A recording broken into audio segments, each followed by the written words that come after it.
Bonjour à toutes et à tous. Depuis juillet 2023, j'ai le plaisir d'accueillir le podcast BDSM de Larry. En voici un épisode.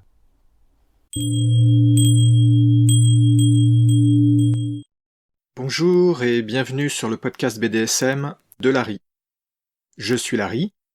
Ceci est le 6e épisode.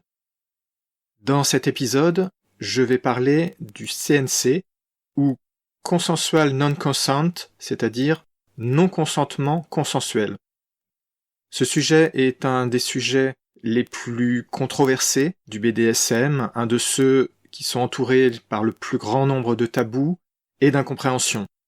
Alors je vais essayer de vous expliquer tout ça et je vais bien souligner un problème majeur, c'est que quand on parle de ce sujet-là, il y a toujours des exagérations et des incompréhensions qui font qu'en réalité, notamment les personnes qui s'y opposent, ne s'opposent pas à ce sujet, s'opposent à quelque chose qu'elles ne comprennent pas et qui n'est pas la pratique telle qu'elle est pratiquée dans le monde réel. En résumé, il y a, quand on parle de ce sujet-là, beaucoup d'exagérations, beaucoup de fantasmes, beaucoup de délires. La réalité est assez éloignée, pour ne pas dire très éloignée, et parfois n'a rien à voir avec les sujets qui sont discutés. Mais alors, rien à voir du tout. Alors, avant de commencer, je dois vraiment vous avertir. J'ai déjà dit que c'était un sujet controversé. C'est un des sujets les plus délicats, parce que, d'abord, ça joue fortement avec le consentement, je vais en reparler tout à l'heure. Et ça, il y a beaucoup de gens qui n'arrivent pas très bien à comprendre, ou du moins, qui refusent de comprendre qu'on puisse discuter du terme de consentement, qui sont extrémistes et qui pensent que le consentement c'est tout, et ils ne veulent pas comprendre les nuances. Et le deuxième problème, ce qui est le plus gros problème en réalité, c'est que un grand nombre de pratiques qui sont regroupées sous le terme CNC sont des pratiques qui sont en elles-mêmes un peu controversées, voire très controversées et qui abordent des sujets délicats. Alors, le sujet le plus délicat, c'est le sujet des simulations de viol. Donc, je vous avertis tout de suite que si ce genre de sujet vous gêne, vous dérange, vous pouvez arrêter d'écouter dès maintenant, parce que quand on parle de CNC, l'un des problèmes majeurs, c'est ce problème-là. Je vais en parler dans cet épisode, sans demi-vérité, sans essayer de cacher les problèmes. Donc si le sujet vous dérange, ça va vraiment être un souci. Il est probable que je ferai aussi un épisode dédié spécifiquement aux simulations de viol en elles-mêmes, parce que c'est un sujet qui est assez vaste. Mais dans cet épisode, je vais déjà en parler, et je vais aussi parler d'autres sujets, comme par exemple les interrogatoires, ce genre de choses.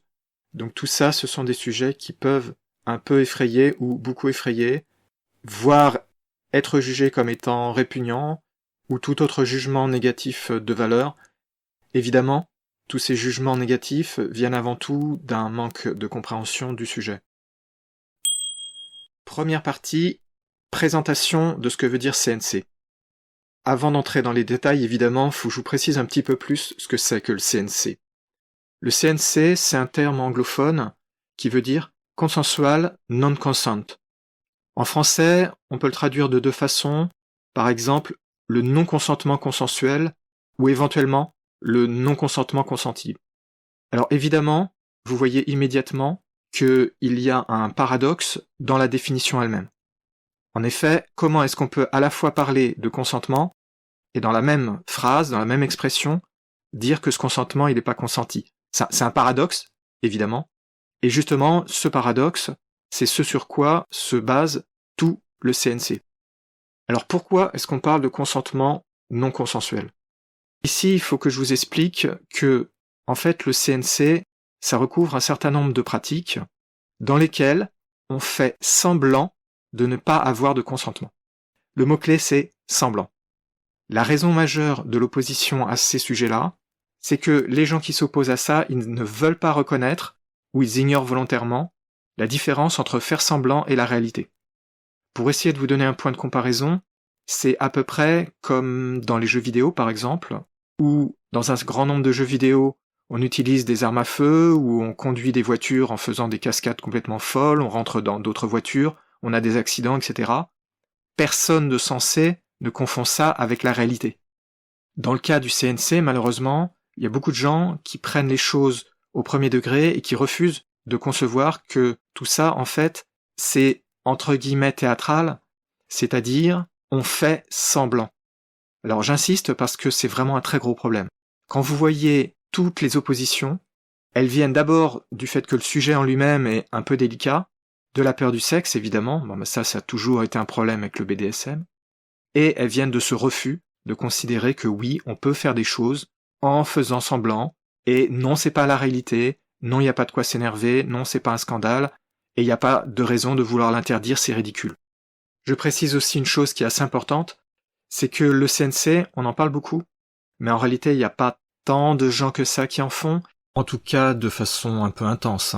Et surtout, vu qu'il y a une énorme exagération sur le terme, c'est-à-dire que quand on en parle la plupart du temps, on parle de personnes qui le font d'une façon entre guillemets extrême, c'est-à-dire avec des choses qui sont un petit peu effrayantes et qui peuvent déraper facilement, et parfois qui dérapent d'ailleurs, ça arrive. Mais dans la plupart des cas, en fait, les gens qui en font, d'abord, ne savent pas toujours qu'ils en font, je vais en parler, et de toute façon font des choses qui n'ont rien à voir avec toutes les exagérations associées au terme. Donc on parle beaucoup du sujet, il y a pas mal de gens qui font des choses qui sont un petit peu dans ce goût-là, mais il n'y a pas de quoi fouetter un chat, et les personnes qui font des choses de ce genre et qui sont vraiment assez intenses, etc., c'est une minorité tellement infime qu'elle est négligeable. C'est d'ailleurs la même chose pour absolument toutes les pratiques du BDSM. Toutes les pratiques qui sont intenses, plus elles sont intenses, moins il y a de personnes qui les font. C'est évident. Donc le CNC, ça alimente beaucoup de fantasmes, beaucoup d'opposition, et derrière, en réalité, il n'y a pas vraiment de quoi s'énerver, il n'y a pas tant de choses que ça. C'est très exagéré, très surfait. Et il y a aussi un point sur lequel je voudrais vraiment insister, parce qu'il est vraiment extrêmement important, et notamment dans le cadre du CNC, à cause de l'aspect sulfureux de la chose. Dans le BDSM, de façon générale, le mental, ça joue énormément. Tout ce qui est l'imagination, la psychologie, tout ce qui est le mental, la façon dont les choses sont présentées, ça joue énormément. C'est déjà le cas, je pense on peut le dire, dans la sexualité en général. Quand on fait des choses du genre BDSM, c'est vraiment très important. Et dans le cadre du CNC en particulier, c'est super important. Parce qu'en fait, ça se joue vraiment, avant tout, dans la tête. Beaucoup plus que dans les pratiques elles-mêmes. C'est ce qui se passe dans la tête, ce qu'on imagine, plus que ce qu'on fait. Et c'est pour ça que pour un grand nombre de personnes, il n'y a même pas besoin de réellement passer à des pratiques vaguement intenses. Tout ce qui compte, c'est d'avoir l'impression qu'il se passe quelque chose, l'impression qu'on fait des choses, l'impression qu'on est forcé à ceci, l'impression qu'on est forcé à cela. C'est un facteur, à mon sens, qui est majeur et qui est absolument important à avoir en tête pendant tout le reste de la conversation sur le sujet. Deuxième partie, des exemples. Maintenant que je vous ai un petit peu expliqué quels sont les principes sous-jacents du CNC, ce que ça veut dire, j'aimerais vous donner quelques exemples pour bien illustrer de quoi il s'agit, d'une façon un peu plus concrète. Voici donc mes exemples. Ils ne sont pas présentés dans l'ordre. Ce sont des exemples que je pense être les plus courants, ceux que je considère entre guillemets classiques, pour ce type de fantasme. Et éventuellement, bien entendu, de pratiques, même si c'est plus rare. Remarquez que ces fantasmes sont aussi très souvent combinés ensemble. Le premier que j'identifie, c'est le scénario d'enlèvement. Donc être enlevé ou être enlevé. Celui-là, il est typiquement relié à d'autres fantasmes, dont je vais parler dans un instant. Le second scénario, qui lui aussi est certainement un classique, mais probablement moins répandu, c'est tout ce qui est interrogatoire. Donc ici, on est dans l'idée, par exemple, de quelqu'un qui est arrêté par la police, ce genre de choses. Et ensuite, interrogé de façon musclée, avec, entre guillemets, torture, etc. Et dans le même ordre d'idée, évidemment, vous avez le scénario de la séance de torture, entre guillemets. Donc là, évidemment, on a des images du Moyen-Âge qui nous viennent en tête. Ensuite, quelque chose qui est, à mon sens, extrêmement répandu dans les fantasmes, probablement nettement moins fréquemment mis en œuvre parce que c'est assez difficile, c'est le scénario de la vente, c'est-à-dire être vendu ou vendu. Alors typiquement, bien entendu, c'est le scénario de l'esclave sexuel. Donc ça va inclure des choses du genre être vendu à quelqu'un de très riche, dans un harem, ce genre de choses. Ça, c'est quelque chose qu'on voit très souvent dans des histoires, hein, dans des films, dans des livres, dans des bandes dessinées, etc. Un autre scénario qui est un petit peu séparé des autres, je dirais, c'est un grand classique, ça aussi, c'est tout simplement le scénario de l'obéissance. Alors celui-là, vous pouvez regrouper pas mal de choses. Moi, ce que j'y mettrais, par exemple, comme scénario typique, c'est des choses du genre la secrétaire et son patron, ou l'inverse, hein, bien entendu. Donc là, vous êtes un petit peu à la limite des choses forcées, vendues, etc. C'est un peu dans le même état d'esprit. Mais c'est quelque chose qui est beaucoup plus facile à faire, et probablement qui est un peu plus souvent fait, parce que ça, c'est possible. Tandis qu'évidemment, un scénario du type vendre, c'est assez difficile à mettre en place. Enfin, j'ai gardé pour la fin celui qui est le plus délicat et celui qui est certainement le plus connu, celui qui crée le plus de problèmes, hein. J'en ai déjà parlé, et j'en reparlerai plus en détail tout à l'heure. C'est tout ce qui est scénario de simulation de viol ou de sexe forcé. Alors là, c'est le scénario, la pratique du CNC qui est probablement la plus connue. Alors je reprécise parce qu'il y a toujours des images qu'on se fait dans la tête qui sont assez horribles évidemment quand on parle de ça, mais pour la plupart des gens ça va être quelque chose de plutôt simple et pas du tout effrayant, ça va être quelque chose du genre le partenaire ou la partenaire qui est attaché sur le lit. Parce que vous voyez, tout ça, ça va se jouer dans la tête en fait. Donc en réalité, si vous y réfléchissez, c'est assez loin de ce que on imagine en général quand on pense à ça, mais l'idée sous-jacente, elle est là. C'est-à-dire l'idée d'être forcé ou forcé, même quand moi je fais des choses dans ce genre-là, on peut dire que c'est un peu ce genre de choses, c'est-à-dire que c'est juste votre partenaire qui est attaché sur le lit. Et ça va pas plus loin en réalité. Il n'y a même pas besoin d'en arriver au non, pitié et ce genre de choses. Tout ça, là, ça se joue vraiment dans la tête. Troisième partie, le problème du consentement.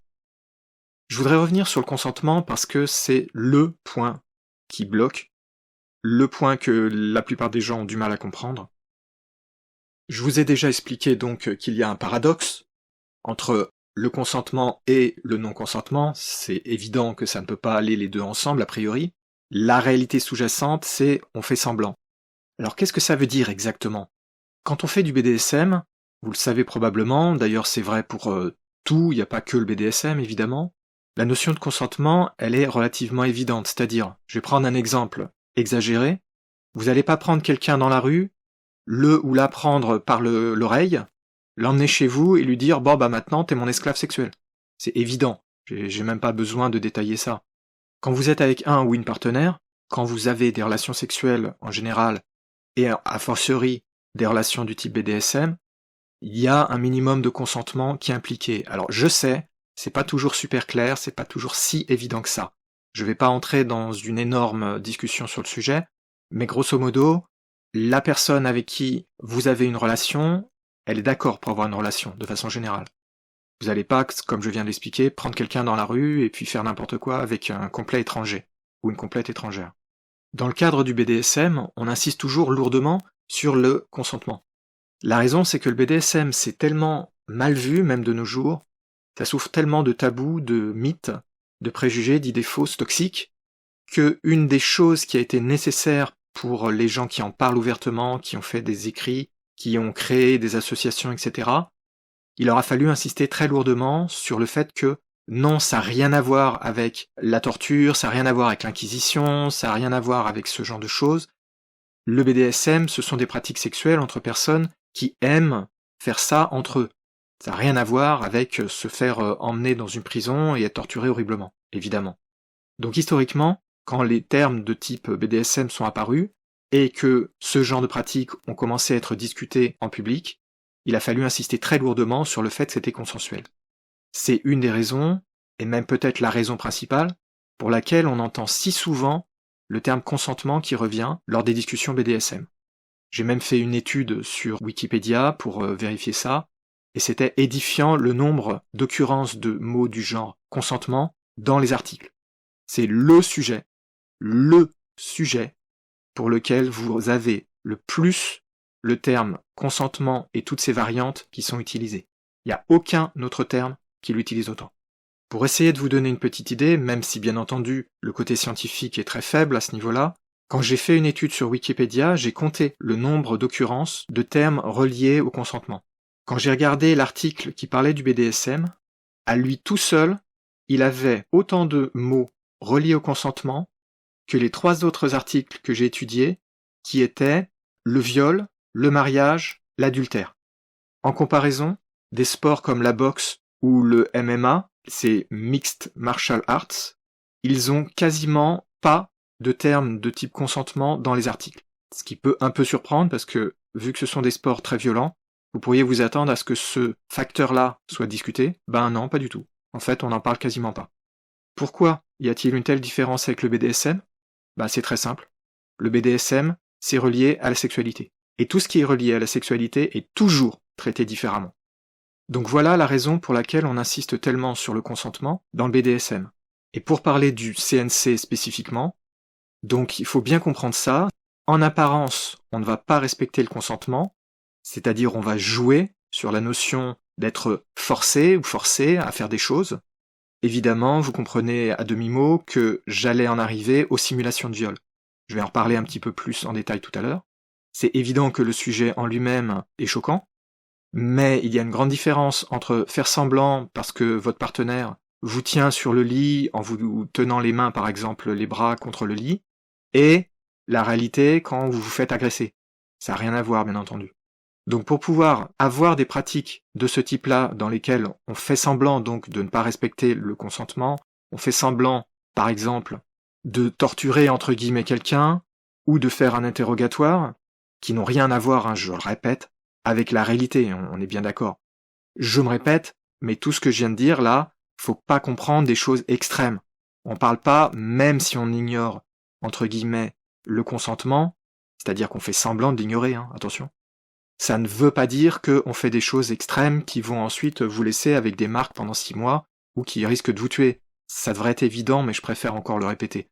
Parce que c'est tellement mal compris le sujet qu'il faut sans arrêt répéter les choses. Donc certes, on fait semblant d'ignorer le consentement, on fait un interrogatoire, on fait une simulation de ci et de ça, mais ce ne sont pas des choses qu'il faut prendre comme étant des choses extrêmes. La plupart des gens se contentent de quelque chose de très basique en réalité. Faire semblant d'ignorer le consentement, c'est un jeu. Ça n'est pas du tout pour autant quelque chose qui va tomber dans des extrêmes, dans des choses dangereuses. Ça peut déraper toujours, il y a toujours un risque, mais pour la plupart des gens, c'est quelque chose de léger quand même. Au final, en réalité, on peut donc dire que oui, ok, on fait semblant, mais en réalité, on le respecte, le consentement. C'est juste que le problème de fond, c'est qu'on veut pouvoir faire semblant, donc, pouvoir se débattre, pouvoir crier « non, arrête » ou « au secours », sans que la personne s'arrête. Pour beaucoup de gens, ça va être ce genre de choses. Ça n'a pas besoin d'être forcément très intense, mais l'envie sous-jacente, c'est de pouvoir dire « ah non, non, non, je veux pas », etc. Alors qu'en réalité, on veut dire « oui, oui, vas-y, continue ». Là, vous comprenez le problème. C'est que, évidemment, c'est potentiellement extrêmement ambigu comme attitude. C'est pour ça que c'est controversé, en partie, et c'est pour ça que, forcément par nature, ce genre de choses sont toujours quand même un petit peu risquées, du moins si on les fait pas avec un partenaire ou une partenaire de confiance. Cela dit, je me répète, pour la plupart des gens, ça pose pas un vrai problème, et je vais en reparler plus tard.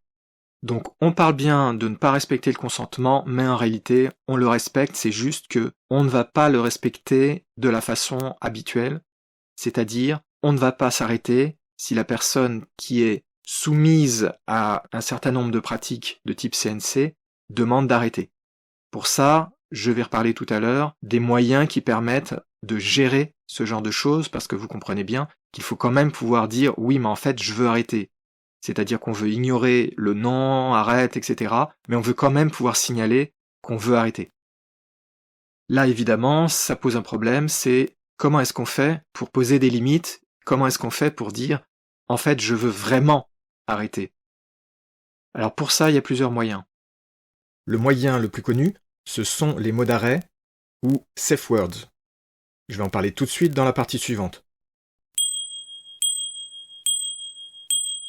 4e partie, les mots d'arrêt ou safe words. c'est quelque chose dont vous avez presque forcément entendu parler si vous avez déjà un tout petit peu lu sur le BDSM ou entendu parler du BDSM.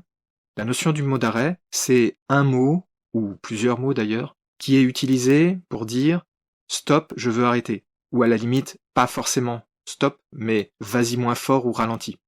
Le cas typique, c'est le mot-clé « rouge », parce que dans les feux, vous avez le feu vert, le feu orange et le feu rouge c'est « stop ». Donc forcément, dire « rouge », ça permet assez vite de comprendre, en fait, stop. Les mots d'arrêt sont très utiles pour les personnes qui veulent faire du CNC, surtout du CNC de façon un petit peu intense. C'est le cas dans lequel ces mots-là, ils ont du sens. En dehors du CNC, ils n'ont aucun sens. Alors, je ne vais pas détailler ici parce que j'en ai déjà parlé dans différents articles. Mais les mots d'arrêt, leur vraie raison d'être, c'est d'être utilisés dans des pratiques de type CNC. Pour pouvoir dire, oui, en fait, je veux vraiment arrêter, alors qu'on a ignoré les autres mots. Donc on va ignorer non, on va ignorer stop, on va ignorer pitié, on va ignorer tous les mots que vous voulez, sauf le mot d'arrêt. Alors ça c'est le principe, mais c'est un principe qui est assez dangereux. Parce que surtout pour quelqu'un qui débute, ça peut très vite déraper parce qu'on peut oublier le mot-clé, le mot d'arrêt, et puis la personne qui fait subir, entre guillemets, diverses pratiques CNC, elle peut ignorer le mot parce qu'elle ne se rend pas compte que la personne en face l'a prononcé, ou bien ne pas le prendre suffisamment au sérieux, ça c'est un problème quand on débute, ou bien tout simplement ne pas l'entendre parce que il ou elle est tellement à fond dans le jeu, entre guillemets, que ça lui passe à côté que il faut respecter les mots d'arrêt. C'est pour ça que les mots d'arrêt, ça peut être dangereux quand on débute, voire très dangereux.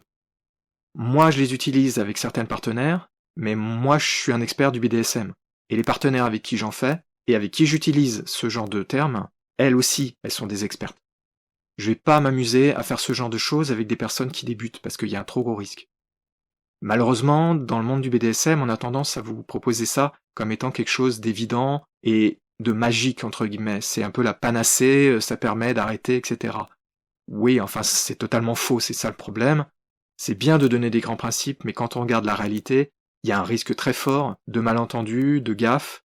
Et là, attention, je parle pas des gens qui sont de mauvaise foi et qui refusent de respecter le mot d'arrêt parce que c'est des gens qui sont de mauvaise foi, qui sont abusifs, etc. Là, je parle uniquement de gens qui sont de bonne foi, typiquement votre partenaire. Alors, je viens de parler des mots d'arrêt, qui sont un des moyens principaux. Il existe d'autres moyens qui sont pas vocaux. Par exemple, on tient un objet en main, si on laisse tomber l'objet, ça veut dire aussi qu'on arrête. Mais le principe est le même que le mot d'arrêt. C'est la même chose, c'est un signal, sauf qu'au lieu d'être verbal, il va être visuel. Cela dit, tous ces mots d'arrêt, etc., c'est pas donc une panacée, je viens d'expliquer, et ça n'empêche pas que, comme il y a toujours le risque que la personne ne se rappelle pas du mot, par exemple, la personne qui veut faire du CNC est quand même responsable de faire attention à regarder les réactions de la personne qui subit, entre guillemets, les pratiques de type CNC, et savoir s'arrêter même quand la personne, elle n'a pas dit stop, évidemment, mais surtout quand elle n'a pas dit le fameux mot d'arrêt. Ça, moi, ça m'est déjà arrivé. Parce que j'ai beau faire des choses avec des filles qui sont des expertes, je n'attends pas qu'elles prononcent le mot d'arrêt pour voir quand ça commence à être un problème. Si par exemple, je vous prends un exemple réel, ça m'est déjà arrivé avec une fille avec qui j'ai fait plusieurs fois des séances un peu intenses, eh bien, il y a des moments où quand elle disait d'une façon suffisamment forte non ou aïe, eh bien, ça me suffisait pour comprendre qu'il fallait ralentir ou arrêter. J'ai pas eu besoin d'utiliser le mot d'arrêt. En fait, les mots d'arrêt, je les utilise pour ainsi dire jamais, parce que je sais m'arrêter avant qu'il soit nécessaire. Mais ça, c'est pas donné à tout le monde. Ça demande de connaître au moins un petit peu son partenaire ou sa partenaire. Ça demande d'être attentif ou attentive. Ça demande d'avoir quand même un petit peu d'expérience et de faire attention. Donc franchement, si vous voulez vous lancer dans ce genre de choses, prudence. Personnellement, je recommande pas trop ce genre de choses aux personnes qui débutent.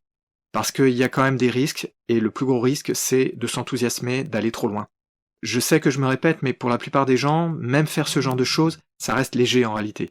Faut pas imaginer des séances de torture épouvantables, même consenties. Le genre de choses que seuls les experts et expertes font, mais quand même, si on débute vraiment, à mon sens, c'est risqué. Il y a un trop gros risque d'avoir une confusion de choses, d'avoir un malentendu, de pas se comprendre les uns les autres. Donc, ça peut entraîner des exagérations, des grosses gaffes, qui sont pas volontaires, bien sûr, attention. Je veux dire, c'est pas de mauvaise foi. mais le risque de s'enthousiasmer, de trop partir dans un délire, hein, il y a pas d'autre mot, il existe quand même. Donc, à mon avis, vaut mieux quand même se restreindre.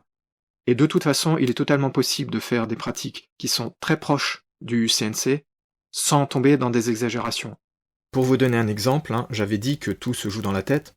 Eh bien, on peut faire des choses entre guillemets forcées, tout simplement en simulant les choses en étant par exemple attaché ou attaché sur le lit.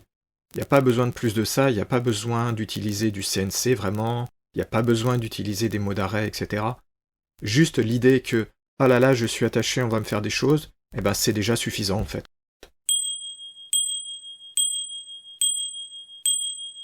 Cinquième partie, les simulations de viol ou le sexe forcé.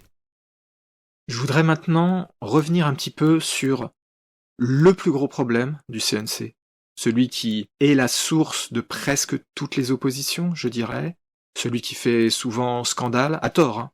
Soyons bien clairs, c'est à tort. C'est le sujet évidemment des simulations de viol. Alors, vous voyez, le terme viol, c'est un terme qui est chargé, c'est pas un sujet qui est facile à aborder, surtout quand on est dans des milieux de gens qui ont un peu de mal sur le sexe, à parler de sexe en général. C'est un sujet délicat, c'est une réalité qui est plus que extrêmement déplaisante, donc c'est pas très facile d'en parler. En fait, le terme étant tellement chargé et difficile à utiliser sans que ça soulève des cris de tous les côtés, vous trouverez souvent, au lieu de parler de simulation de viol et de ce genre de choses, on va parler de sexe forcé. Ça fait une très grande différence de présenter les choses avec ce terme-là parce que quand on parle de sexe forcé, il y a nettement moins de bagages derrière, il y a nettement moins de préjugés, de réactions à chaud, et ça aide à pouvoir en parler un petit peu plus posément, dirons-nous. Donc en fait, on pourrait même dire que c'est préférable d'utiliser ce genre de termes plutôt qu'utiliser des termes qui sont vraiment trop chargés de sens et qui sont trop souvent sujets à une incompréhension. Et un des problèmes principaux, donc, c'est que c'est utilisé de façon extrêmement violente contre le BDSM en général. Même le BDSM dans lequel on ne parle pas du tout de CNC, hein, c'est-à-dire toutes les pratiques, même celles qui n'ont absolument rien à voir avec le CNC, sont attaquées en utilisant la minorité de personnes qui font des pratiques CNC. Alors je vais vous surprendre, là ça va sûrement totalement vous surprendre, mais en réalité, les simulations de viol, ça n'est pas du tout lié au BDSM. Ça n'a pas du tout été inventé par les gens qui font du BDSM, ça c'est clair, et ça n'est même pas vraiment pratiqué avant tout par les gens qui font du BDSM. Là je parie que ça vous a surpris que je dise ça.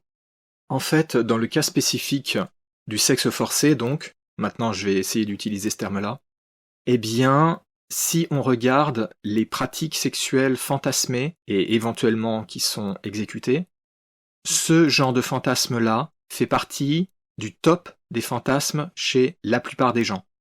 C'est-à-dire que vous avez un nombre extrêmement élevé de personnes qui fantasment sur ce genre de choses.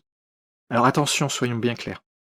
Je me répète encore, mais quand quelqu'un a des fantasmes de sexe forcé, que ce soit un homme ou une femme, oui les hommes aussi, eh bien ça ne veut pas dire que la personne, elle ait envie réellement de se faire agresser et tout simplement donc de se faire violer, pour utiliser le terme habituel. Ce sont deux choses totalement différentes. Un fantasme, c'est pas la réalité. Et même les personnes qui tentent de mettre en pratique leur fantasme, faut bien comprendre, je me répète, je le sais, mais c'est pas la même chose qu'une vraie agression. Ça n'a rien à voir. C'est juste une fantaisie sexuelle qu'on essaie de mettre en pratique, et c'est tout. Ça n'a rien à voir avec une véritable agression, ni de près, ni de loin. Évidemment, c'est un petit peu choquant dans le principe, donc c'est un petit peu difficile à comprendre. Quand on regarde les résultats de sondages sur la population en général, typiquement dans le top des fantasmes, des envies, vous avez des choses du genre le sexe à plusieurs, le sexe à 3 par exemple, et vous avez systématiquement, hein, dans à peu près tous les sondages que vous pourrez trouver, vous avez des notions du genre donc sexe forcé. C'est connu depuis longtemps. Ce genre de choses, on le sait depuis au moins les années 50, 1950 évidemment. Seulement le sujet était un petit peu trop brûlant pour ces époques-là, Donc même maintenant, c'est difficile d'aborder ça et de l'étudier. Donc vous vous doutez bien qu'à l'époque, ça faisait un petit peu scandale quand ils se sont aperçus de ça. Donc ça n'a pas toujours été très mis en avant ou tellement étudié. Mais il y en a eu des études. Maintenant, ça pose une question, pourquoi alors est-ce que tout ça s'est associé au BDSM ? On peut se poser la question parce que ça fait quand même un sacré bout de temps maintenant, depuis donc les années 1950, qu'on sait que tout ça s'est répandu dans la population en général, et pas du tout dans le milieu entre guillemets des gens qui disent ouvertement faire du BDSM.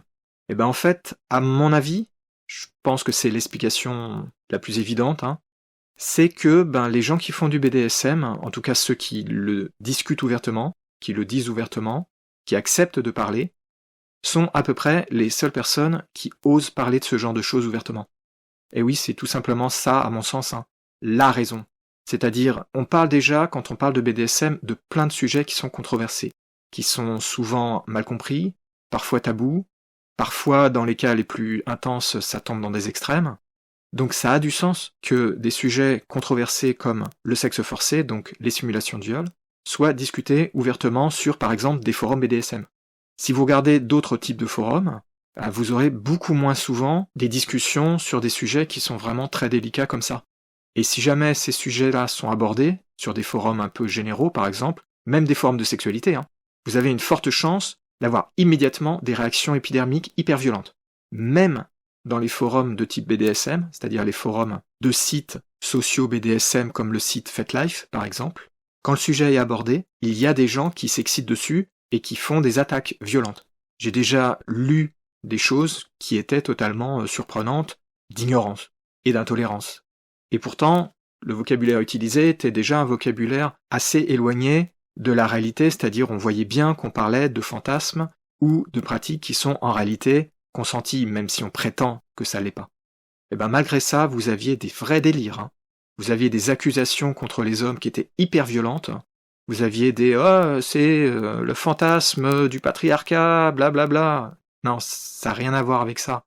Donc j'avais été obligé à l'époque d'écrire en catastrophe une explication pour dire « Non, attends, parle pas de ce que tu comprends pas, ça n'a rien à voir avec ce que tu viens de dire, mais quand le sujet est abordé et qu'il y a des réactions comme ça, même au sein de gens qui font déjà des pratiques souvent jugées hors normes, difficiles à accepter, tabous, etc., ça vous montre la profondeur du problème et la difficulté à en parler sereinement. En parler sereinement, c'est quasiment impossible en fait. Ne nous mentons pas, c'est quasiment impossible. Donc il y a bien des gens comme moi par exemple, qui arrivent à en parler, mais c'est pas évident et je pense qu'il n'y a pas tant de gens que ça qui sont prêts mentalement, qui ont le recul pour en parler parce que c'est pas un sujet facile. Faut reconnaître, c'est pas un sujet facile. Pour vous donner une petite anecdote, un petit fait intéressant, sur le site social FetLife dont je viens de parler, qui est un site majeur de BDSM, il y a un certain nombre de groupes, ce sont des forums. Dans ces forums, j'ai fait une petite recherche. Alors bien sûr, ça n'est pas scientifique, c'est juste indicatif. Il existe un groupe qui s'appelle Rape Play, c'est-à-dire jeu de viol, c'est-à-dire comprenez-le comme simulation de viol, c'est-à-dire le CNC. C'est ça qui est implicitement sous-entendu.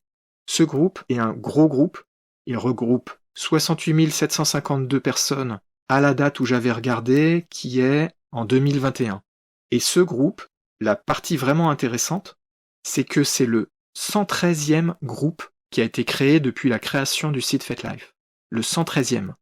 Ça veut dire que le sujet est suffisamment intéressant pour qu'il ait fait partie des premiers groupes créés. Parce que 113 groupes, c'est pas énorme comparé au nombre de groupes immenses qui existent à l'heure actuelle.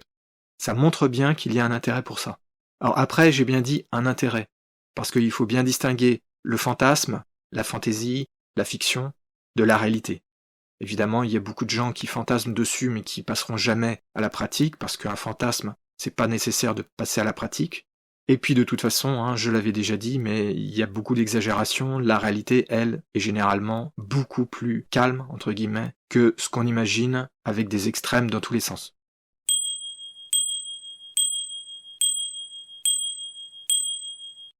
Sixième partie. Comment passer à la pratique ? Comment trouver un ou une partenaire ? Évidemment, j'ai parlé principalement des simulations de viol du sexe forcé, mais donc il y a énormément d'autres possibilités de pratique CNC. Vu tout ce que je viens de dire, vous imaginez bien que passer à la pratique, c'est pas forcément évident.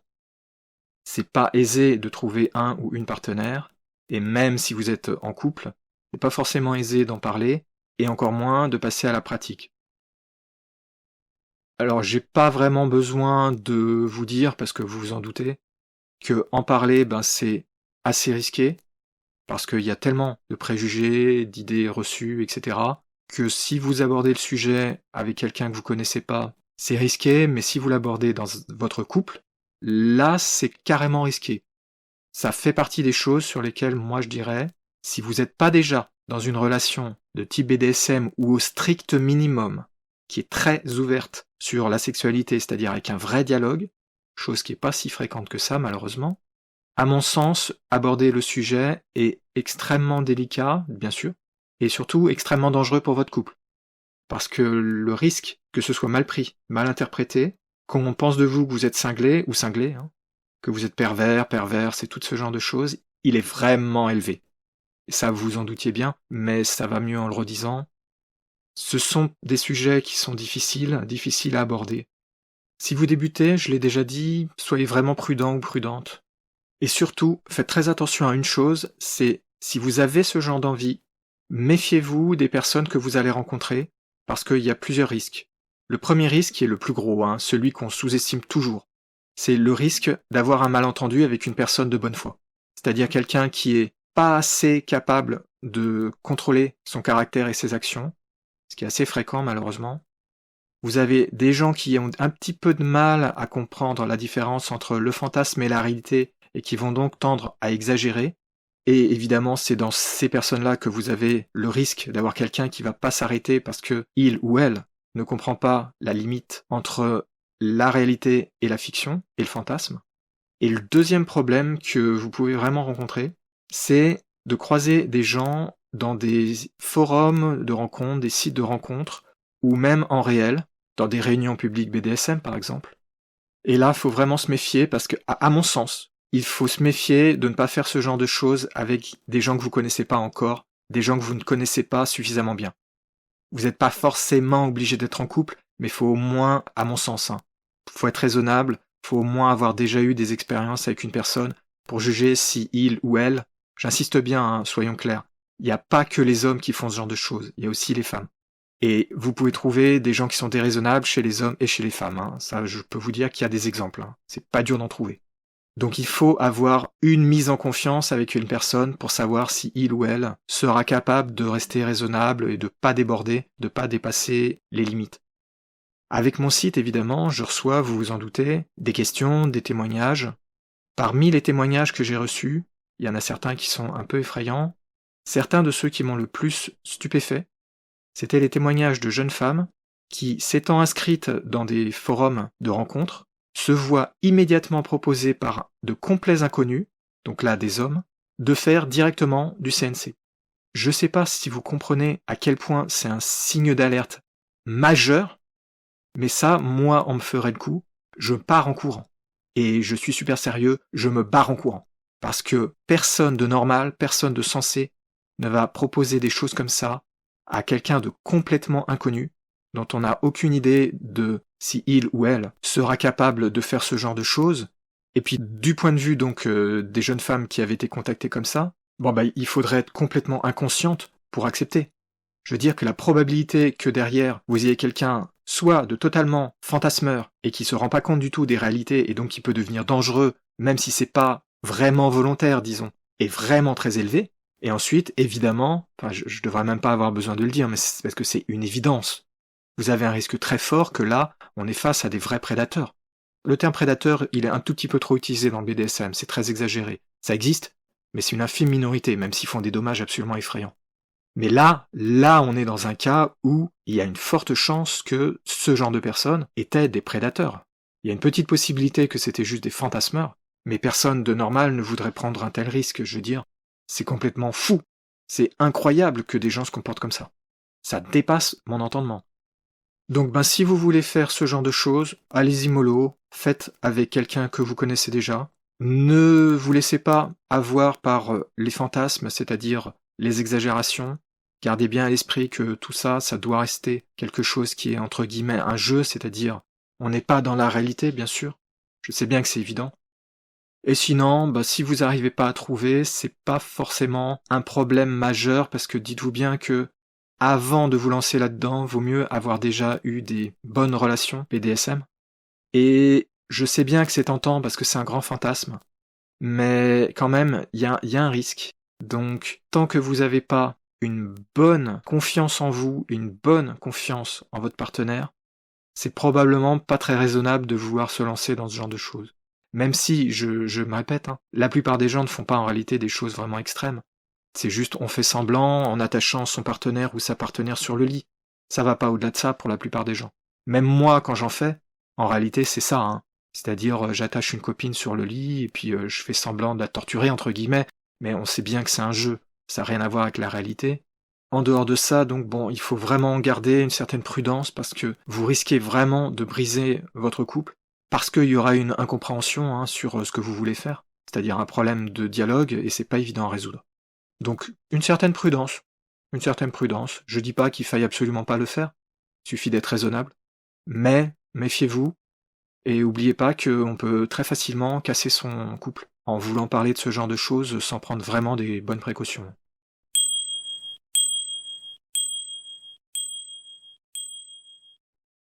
J'espère que cette présentation du CNC vous aura intéressé. Je pense que vous avez dû être surpris ou surprise par un certain nombre de choses, surtout si vous ne connaissiez pas déjà un petit peu ce sujet, notamment le fait que c'est finalement très répandu dans la population en général, pour la partie fantasme en tout cas, et que finalement ce n'est donc pas véritablement relié au BDSM, contrairement à ce que les critiques vous amènent à penser en général. Donc je vous ai un petit peu présenté qu'est-ce que c'était que le CNC, avec des exemples. J'ai un petit peu discuté du consentement, parce que c'est fondamental évidemment, vu le sujet. Je vous ai aussi expliqué pourquoi il est utile d'utiliser des mots d'arrêt quand on fait du CNC, ou du moins que ça peut être utile. Je vous ai parlé du sujet majeur qui est les simulations de viol, évidemment, puisque c'est LE sujet quand on parle de CNC, même si c'est ignorer toutes les autres possibilités. Enfin, j'ai abordé rapidement le souci de trouver un partenaire ou d'évoquer le sujet avec un partenaire que vous auriez déjà si vous êtes en couple. Il y aura encore beaucoup d'autres choses à dire sur le CNC, notamment en présentant diverses pratiques de façon individuelle et plus poussée. Si le sujet vous intéresse, je vous invite vraiment à aller regarder mon site, univers-bdsm.info. Vous y trouverez une série d'articles qui font une présentation du CNC, bien sûr. C'est à peu près la même chose que ce que je viens de vous faire. Et ensuite, j'ai écrit 2 articles qui présentent les simulations de viol et les interrogatoires. Donc si vous voulez aller un petit peu plus loin, bonne lecture, n'hésitez pas, j'y dis plein de choses très intéressantes. Je ne sais pas si je ferai d'autres épisodes de podcast pour aller plus loin sur ce sujet, mais c'est assez possible dans le futur, notamment évidemment pour revenir sur les simulations de viol ou le sexe forcé. Mais ça, on verra, le prochain épisode n'est pas du tout sur ce sujet-là. Si vous avez des questions, des remarques, des suggestions, des idées de podcasts ou d'articles, n'hésitez surtout pas à me contacter. Ça m'aide vraiment, je tiens toujours compte de ce qu'on me dit, de ce qu'on m'écrit. Vous pouvez trouver un formulaire sur mon site, dans la page contact, qui vous permet de m'envoyer un message en étant anonyme si vous le désirez. Et sinon, vous avez aussi mon adresse mail dans les pages contact de mon site et du site du podcast, podcast.univers-bdsm.info. Merci de m'avoir écouté, j'espère que ça vous aura intéressé, et à très bientôt pour de nouveaux épisodes du podcast BDSM de Larry.